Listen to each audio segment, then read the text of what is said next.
বর্তমানে সৌদি আরবের মক্কা আল মুকাররমাতে taxi driving প্রফেশনে ইনকাম কেন দিন দিন বেড়ে যাচ্ছে? আসসালামু আলাইকুম। আশা করি আপনারা সকলেই ভালো আছেন। মুসাফির ব্লগসের পক্ষ থেকে আপনাদের সবাইকে জানাই আন্তরিক শুভেচ্ছা ও অভিনন্দন। বিষয়টা হচ্ছে যে বর্তমান সময়ে সৌদি আরবের মক্কা আল মুকাররমা এবং সৌদি আরবের প্রত্যেকটা জায়গায়, প্রত্যেকটা শহরে ট্যাক্সি প্রফেশনে ইনকাম কেন দিন দিন বেড়ে যাচ্ছে, সেই বিষয়টি নিয়ে আজকে কথা বলতে চাচ্ছি। আসলে বর্তমানে টিজিএ মানে ট্রান্সপোর্ট জেনারেল অথরিটির বিশেষ অভিযানে এবং বিশেষ নিয়মে যেই নতুন কিছু সংযোজন এসেছে সেটাতে হচ্ছে যদি কেউ প্রাইভেট গাড়ি দিয়ে প্যাসেঞ্জার ওঠায় এবং ভাড়া মারে তাহলে তাদের সর্বোচ্চ 20,000 রিয়াল পর্যন্ত জরিমানা এবং গাড়ি 6 মাস পর্যন্ত জেল হতে পারে। আর এই জন্য সবাই অনেক ভয়ের মধ্যে আছে।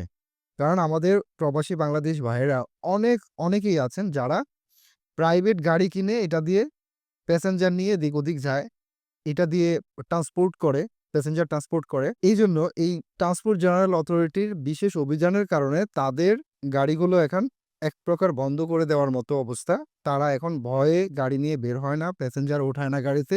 আর সেইজন্য প্যাসেঞ্জারদেরও বিকল্প কোনো উপায় এখানে নেই ট্যাক্সি ছাড়া। সুতরাং তাদেরকে সবসময় ট্যাক্সিতেই উঠতে হচ্ছে, ট্যাক্সি দিয়ে তাদের বিভিন্ন জায়গায় যেতে হচ্ছে। আর এই জন্যই মূলত সৌদি আরবে এখন বর্তমানে ট্যাক্সির ইনকাম দিন দিন বেড়ে যাচ্ছে। তো আশা করি বিষয়টা আপনারা বুঝতে পেরেছেন। এইখানে আমার একটা মেসেজ থাকবে। সেটা হচ্ছে যে যারা এই সমস্যায় ভুগছেন, যেইসব প্রবাসী বাংলাদেশী ভাইয়েরা আছেন যে প্রাইভেট গাড়ি দিয়ে প্যাসেঞ্জার ট্রান্সপোর্ট করতেন, তারা চাইলে আপনারা ট্যাক্সি কোম্পানিতে জয়েন করতে পারেন। অথবা আপনার পেশা পরিবর্তন করে ট্যাক্সি কোম্পানির সাথে তাজিরের মাধ্যমে আপনি কাজ করতে পারেন।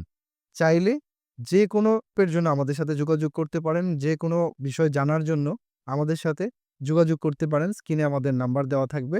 আপনি যদি চান তাহলে আমাদের সাথে কাফেলা হয়ে অথবা কাফেলা ছাড়া আমাদের সাথে কাজ করতে পারবেন। তবে কাফেলা হয়ে কাজ করাটাই সবচাইতে ভালো হয়। কারণ আমরা সার্বক্ষণিক আপনাকে যেকোনো ধরনের ফ্যাসিলিটিস দিতে পারবো। যেটা আপনার কফিল হয়তোবা সবসময় আপনাকে দিতে পারবে না। এই হচ্ছে বিস্তারিত। তো সবাই ভালো থাকবেন, সুস্থ থাকবেন, সাবধানে থাকবেন। আসসালামু আলাইকুম।